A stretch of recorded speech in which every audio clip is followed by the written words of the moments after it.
कल क्योंकि हमने आपको दिखाया था कि किस तरीके से यूपी एटीएस और पंजाब पुलिस के जॉइंट ऑपरेशन में पकड़ा गया खालिस्तानी आतंकी लाजर मसीह महाकुंभ में आतंकी हमले की साजिश रच रहा था, जिसे नाकाम कर दिया गया था। और इसी बीच पंजाब पुलिस को बड़ी कामयाबी मिली है। जालंधर की काउंटर इंटेलिजेंस पुलिस ने बब्बर खालसा इंटरनेशनल संगठन के 3 आतंकियों को गिरफ्तार किया है। इन आतंकियों के नाम जगरूप सिंह जग्गा, सुखजीत सिंह सुखा और नवप्रीत सिंह बताया जा रहा है। खुलासा यह हुआ है कि इस मॉड्यूल को अमेरिका में बैठा हुआ गैंगस्टर गुरप्रीत सिंह गोपी नवाशहारिया ऑपरेट कर रहा था, जो कि पाकिस्तान के आतंकी हरविंदर सिंह रिंदा का करीबी है। और इसके साथ ही एक और सहयोगी लाडी बाकापुरिया भी इसी सिंडिकेट का हिस्सा है, जो कि ग्रीस में रहता है।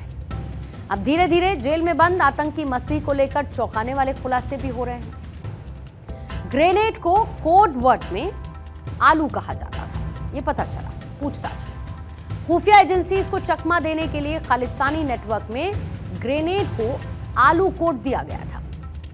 मसीह उन बीकेआई आतंकियों को हैंड ग्रेनेड भी मुहैया कराता था, जिन्होंने पंजाब में पुलिस चौकियों पर हमले किए थे। लाजर मसीह से बरामद 3 हैंड ग्रेनेड में से एक मेड इन पाकिस्तान और 2 मेड इन चाइना है। मसीह हैंड ग्रेनेड की इंटेंसिटी बढ़ाने में भी एक्सपर्ट था। जर्मनी में बैठे हुए स्वर्ण सिंह और जीवन फौजी के लिए लाजर मसीह सबसे बड़ा हैंडलर था।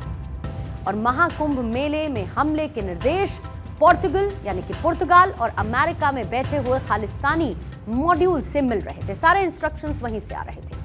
ये पूरा का पूरा नेक्सस बहुत ही शातिर तरीके से अपना काम कर रहा था। जांच एजेंसीज को किसी भी तरीके से टेररिस्ट एक्टिविटी की कोई भनक ना लगे, इन खालिस्तानी आतंकियों ने फुल प्रूफ प्लान बना रखा था। खुलासा यह भी हुआ है कि अमृतसर जेल में बंद रहने के दौरान लाजर मसीह ने ड्रोन के जरिए करोड़ों की ड्रग्स और हथियारों की तस्करी कराई।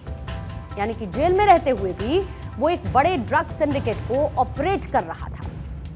इतना ही नहीं, 1 किलो हेरोइन पर ग्लॉक जैसी महंगी पिस्टल मुफ्त में मिलती थी।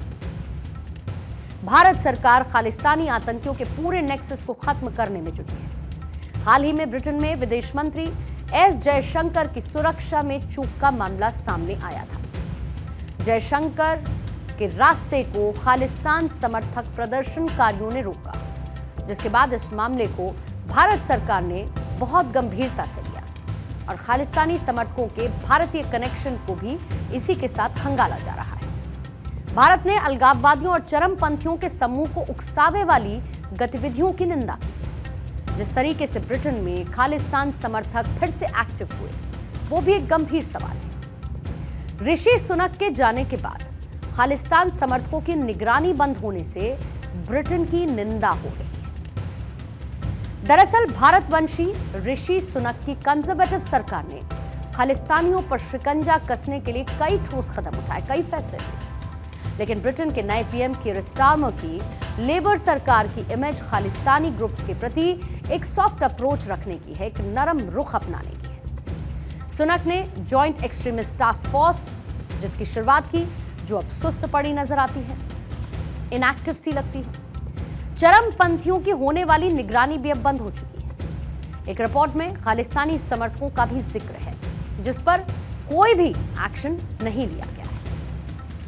इतना ही नहीं, पूर्व पीएम ऋषि सुनक 2023 में टास्क फोर्स को 1 करोड़ रुपए फंड दे चुका था, ताकि ब्रिटेन सरकार खालिस्तानी समर्थक उग्रवाद से पैदा हुए खतरे को समझ सके। सुनक ने खालिस्तानी गुट और साथी समर्थकों पर ऑनलाइन ऑफलाइन धन उगाही का, यानी कि एक्सटॉर्शन जो किया जाता था, उसकी भी मॉनिटरिंग की थी। और as a result Khalistani network धीमे धीमे टूटने लगा, पैसा बंद हुआ और खालिस्तानी सार्वजनिक लेन देन से भी बचने लगे, क्योंकि उनकी मॉनिटरिंग हो रही थी। मतलब यह कि खालिस्तानियों की अकड़ ढीली करने के लिए जो कुछ भी ऋषि सुनक कर रहे थे, वो उन्होंने अपनी सरकार में किया और इसकी दुनिया के कई देशों में तारीफ भी हुई, खासकर भारत में।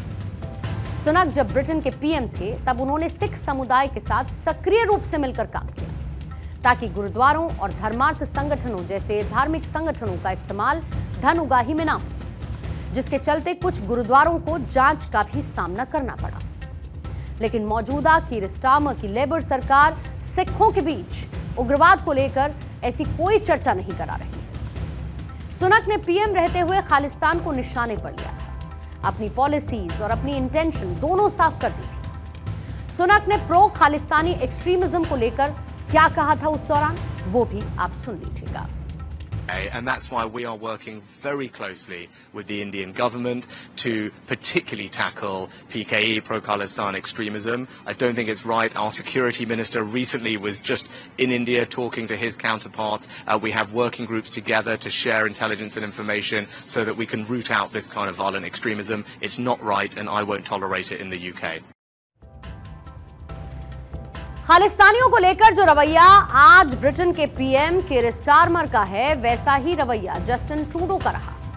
भारत विरोध ट्रूडो खानदान की राजनीति की यूएसपी रही है, और खानदान इसीलिए क्योंकि ट्रूडो के पिता पियरे ट्रूडो भी भारत को लेकर कमोबेश इसी राह पर थे जिस रास्ते पर आज जस्टिन ट्रूडो है। 2 साल पहले जून 2023 में जब भारत के भगोड़े और खालिस्तानी समर्थक हरदीप सिंह निज्जर की बंदूकधारियों ने कनाडा में हत्या कर दी थी, तो ट्रूडो ने इस हमले का आरोप भारत पर मढ़ा, लेकिन उनके पास देने के लिए कोई सबूत नहीं था। इंटरनेशनल मंच पर ट्रूडो सिर्फ जुबानी जमा को खर्च करते हुए नजर आए, यानी कि सिर्फ बोलते हुए नजर आए, और दोनों देशों के रिश्ते गर्त में गिरते चले गए।